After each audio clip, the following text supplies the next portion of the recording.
Hello everybody, and hope you're having a great day. For this video, I'm going to cover the active catalog. So let's go to the bottom left and choose Settings, and then Catalog. Now towards the left, underneath Catalog, choose Active Catalog. So by default, Show All Catalogs should be selected, and this allows your customers to see any category on your store.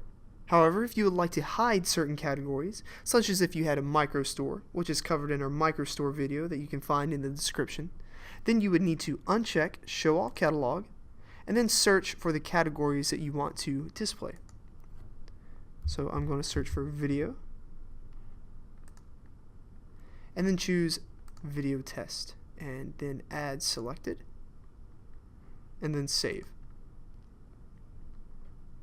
So now, if I go to my store, and if I try to go to any other category, such as furniture, I'll get a page that says, oops, the requested resource was not found. However, if I try to go to my video test category that I have set in my active catalog, I can see it.